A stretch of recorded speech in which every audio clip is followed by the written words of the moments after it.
नमस्कार, बहुत स्वागत है आपका मार्केट राउंडअप में। मैं हूं नति शर्मा और आप देख रहे हैं बिजनेस 24 टीवी। आज शेयर बाजार में भारी गिरावट देखने को मिली है। सेंसेक्स और निफ्टी दोनों ही 2% से ज्यादा की गिरावट के साथ बंद हुए हैं। बैंक निफ्टी की बात करें तो बैंक निफ्टी में भी 2% से ज्यादा की गिरावट देखने को मिल रही है। सेक्टर वाइज अगर देखें तो लगभग सभी सेक्टर्स भारी गिरावट में दिखे गए हैं और क्रूड ऑयल भी $76 पर आ गया है। इन सभी मुद्दों पर आगे शो में चर्चा करेंगे। हमारे साथ जुड़ रहे हैं PhD कैपिटल के एसोसिएट डायरेक्टर मिस्टर प्रीतम सरदार।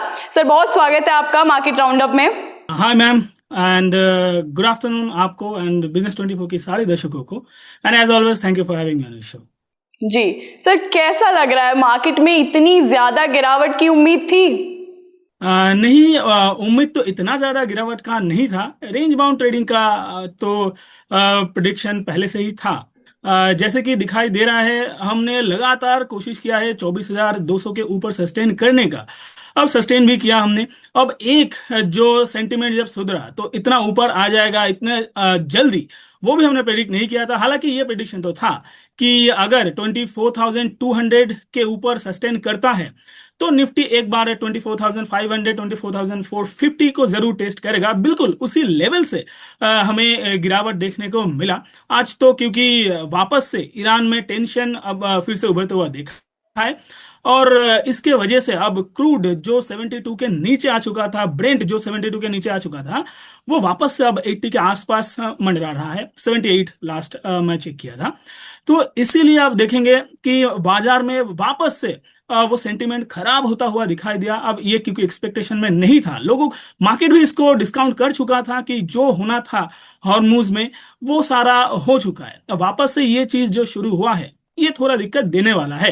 अब ऊपर से आप और एक चीज देखेंगे कि 24 जुलाई को इंडिया यूएस का जो ट्रेड डील है, अब क्योंकि जो टेम्पररी जो यूएस कोर्ट से जो मामला चल रहा था डोनाल्ड ट्रंप के ऊपर, वो वेवियर जो भी था वो खत्म हो रहा है।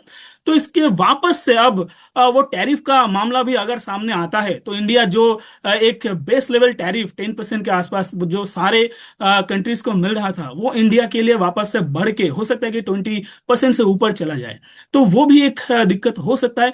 तो ओवरऑल आप सारा चीजें देखेंगे और उसमें भी अगर चार्ट में अगर आप चार्ट फॉलो करेंगे, डेली चार्ट, तो यहाँ पे भी जो जिस दिन एमओयू साइन हुआ था उस दिन भी जो छलांग निफ्टी में आया था उसमें गैप छूट गया था, जो 23,600 से लेकर 23,800 के आसपास। अब यही जो मेजर सपोर्ट है 23,800, वो आज निफ्टी टेस्ट किया है। अब कल हो सकता है कि इसका फॉलोअप भी आपको मिलता हुआ दिखे और उस फॉलोअप में आपको निफ्टी वो गैप फिल करता हुआ भी दिखे। तो जो चार्ट फॉलो करते हैं उनको ये बहुत अच्छे से पता है कि बड़े लेवल पे, इंडेक्स लेवल पे कभी भी गैप 80 to 90% वो छूटता नहीं है। अगर छूट जाता भी है तो कुछ ना कुछ न्यूज, ये कोइंसिडेंस कह लीजिए या फिर कुछ भी आप कह लीजिए, वो कुछ अचानक न्यूज आता है या फिर कुछ सेंटिमेंट खराब होता है और वो गैप वो जरूर से फील करता है। तो वही देखने को मिल रहा है।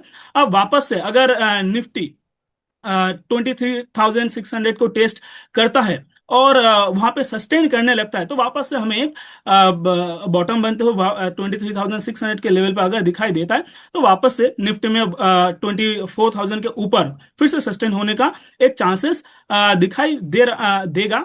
लेकिन इसमें जो चीज आपको ध्यान रखना है कि निफ्टी कह लीजिए या फिर बैंक निफ्टी कह लीजिए, दोनों में रेंज बाउंड ट्रेडिंग होने का चांसेस बहुत ज्यादा है। अब जो हमें लग रहा था कि 24,400 को सस्टेन करके फिर 24,800 को भी टेस्ट कर सकता है, वो डिले हो चुका है। वो जो 1-2 हफ्ते में होना था वो अब 1 महीना, 2 हफ्ते, 4 हफ्ते भी आप ये लग सकता है। यहाँ पे रेंज बाउंड होने का चांसेस सबसे ज्यादा है।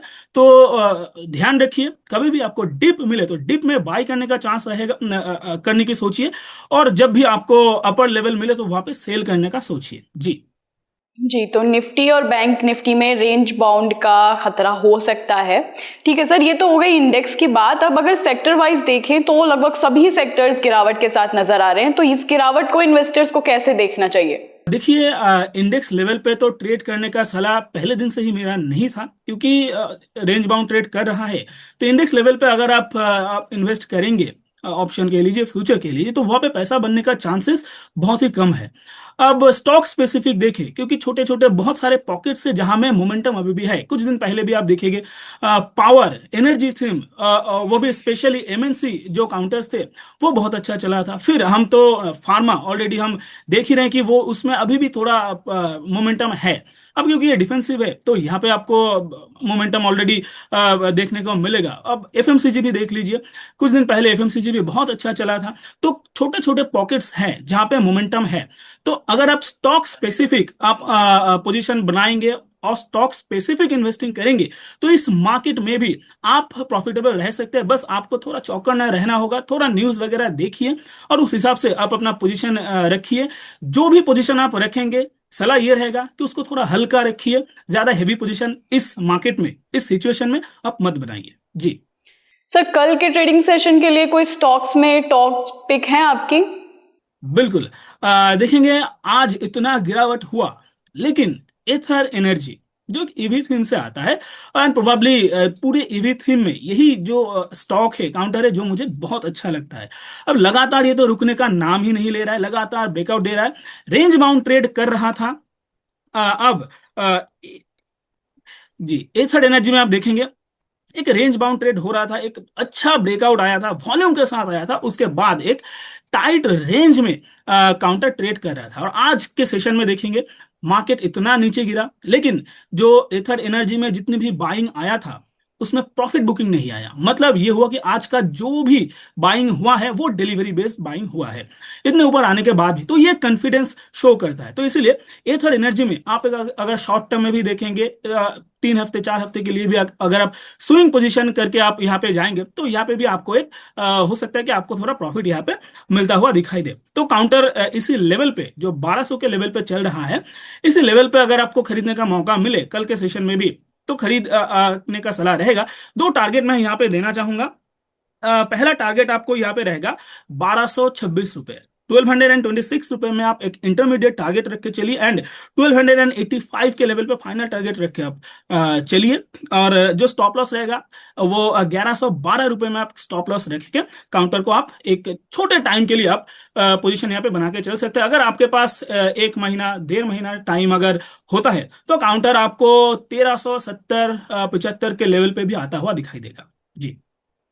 चलिए सर, ये तो हमने आज के trading session top pick sectors की बात कर ली। अगर मैं कल के ट्रेडिंग सेशन की शुरुआत की बात करूं तो आपके हिसाब से कल शुरुआत कैसी होगी कारोबार की? जी देखिए, कल के सेशन देखिए आज क्योंकि बहुत सेंटिमेंट बहुत खराब होते हुए दिखाई दिया, तो हो सकता है कि कल भी यहाँ पे एक फॉलोअप आपको देखते हुए मिले। और मतलब ये हुआ कि कल निफ्टी हो सकता है कि थोड़े नीचे का लेवल वापस से टेस्ट करे। 23,600 जो टेस्ट करता हुआ मुझे दिखाई दे रहा है। हो सकता है कि इस लेवल को टेस्ट करने के बाद वापस से आपको एक यहाँ से एक पुल बैक दिखाई दे। तो अगर ये होता है, अगर 23,600 के लेवल से पुल बैक आता है तो वहां पे आप अगर बाई करके जाएंगे तो ये होगा आपके लिए डिप में बाइंग। तो वापस से अगर ये सिनेरियो बनता हुआ, देखिए कल क्या होगा वो आज तो मैं ठोस तरीके से नहीं कह पाऊंगा, लेकिन अगर आपको ये सिचुएशन बनता हुआ दिखे तो यहाँ पे आप अगर आप बाइंग करेंगे और वापस से फिर आप एक टारगेट निफ्टी में जो 23,950 को आप टारगेट लेके आप वहां पे बाई कर सकते हैं। लेकिन आपको पहले 23,600 को सस्टेन करे, ये ज्यादा जरूरी है। क्योंकि अगर ये लेवल टूटता है निफ्टी में तो निफ्टी वापस से आपको 23,350 से 23,300 के लेवल को भी टेस्ट करता हुआ दिखाई दे सकता है जी। जी सर, बहुत शुक्रिया आपका। जाने से पहले सर आपका डिस्क्लेमर चाहिए होगा। जी, जो भी काउंटर्स स्टॉक लेके मैंने डिस्कस किया है उसमें मेरा या तो पीएचडी कैपिटल का कोई पर्सनल पोजीशन नहीं है। No conflict of interest. हो सकता है कि क्लाइंटों के पास हो और हो सकता है हमने बहुत सारे मीडिया चैनल्स में ये सेम रिकमेंडेशन दिया हो। Registration from BSE, certification of NISM and registration in SEBI in no way guarantee any performance of intermediary or provide any assurance of return to the investors। निवेश करने से पहले आप अपने वित्तीय सलाहकार से सलाह लेके फिर इन्वेस्ट कीजिए। Thank you ma'am. जी सर, इसी नोट पे मार्केट राउंड अप को यहीं समाप्त करते हैं। कल फिर मिलेंगे और बिजनेस की ऐसी ही हर छोटी बड़ी अपडेट आपको देते रहेंगे। देखते रहिए बिजनेस 24 टीवी।